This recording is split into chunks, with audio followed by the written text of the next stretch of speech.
ஆண்டவரின் கட்டளை. அது என்ன கட்டளை? இதை செய் என்று ஆண்டவர் சொல்கிறார் அல்லவா? அழுத்தம் திருத்தமாக சொல்கிறார் அல்லவா? அதைத்தான் கட்டளை என்று சொல்கின்றோம்.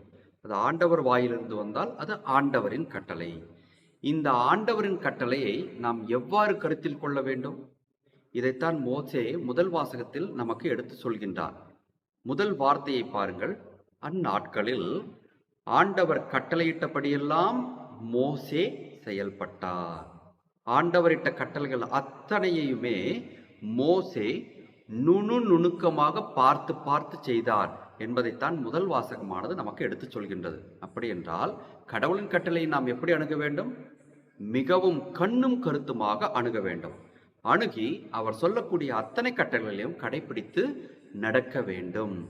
நம் ஆண்டவராகிய இயேசு கிறிஸ்து கூட நமக்கு அழுத்தம் திருத்தமாக ஒன்றை சொல்லியிருக்கின்றார். மறைநூலின் ஒரு சிறு எழுத்தையோ புள்ளியையோ மாற்றுகிறவன் சாபத்திற்கு உள்ளாவான் என்று சொல்லியிருக்கின்றார். அதனது பொருள் என்ன? ஆண்டவரிட்ட கட்டளைகள் அனைத்தையும் நுணுக்கமாக மிகவும் கவனமாக செயல்படுத்த வேண்டும். அதில் கூட்டுவதோ குறைப்பதோ என்பது நமது அறிவுக்கு எட்டியது. அந்த அறிவை கடவுள் நமக்கு கொடுக்கவில்லை. கடவுளது அறிவைத்தான் கடவுளது கட்டளையாக அவர் கொடுத்திருக்கின்றார். அதைத்தான் செயல்படுத்த வேண்டும் என்பது ஆண்டவர் நம்மிடம் விரும்பி கேட்பது. இதை உணர்ந்து பார்த்தவர்களாய் நிச்சயமாக ஆண்டவர் கொடுத்திருக்கக்கூடிய கட்டளைகளை கண்ணும் கருத்துமாக நிறைவேற்ற வேண்டும். நமது நடைமுறை வாழ்க்கையில் பாருங்கள், அரசாங்கம் எத்தனை சட்டங்களை போட்டிருக்கின்றது.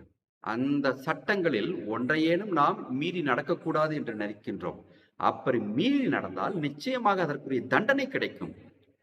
அரசாங்கத்தின் சட்டத்திட்டங்களுக்கே நாம் அப்படி கீழ்ப்படுகின்றோம், அதற்கே தண்டனை கிடைக்கிறது என்று கேட்டால் ஆண்டவரின் கட்டளைக்கு எந்த அளவுக்கு முக்கியத்துவம் தர வேண்டும், அப்படி மீறி நடந்தால் எந்த அளவுக்கு தண்டனை கிடைக்கும் என்பதையும் நாம் உணர்ந்து செயல்படுவதுதான் நல்லது.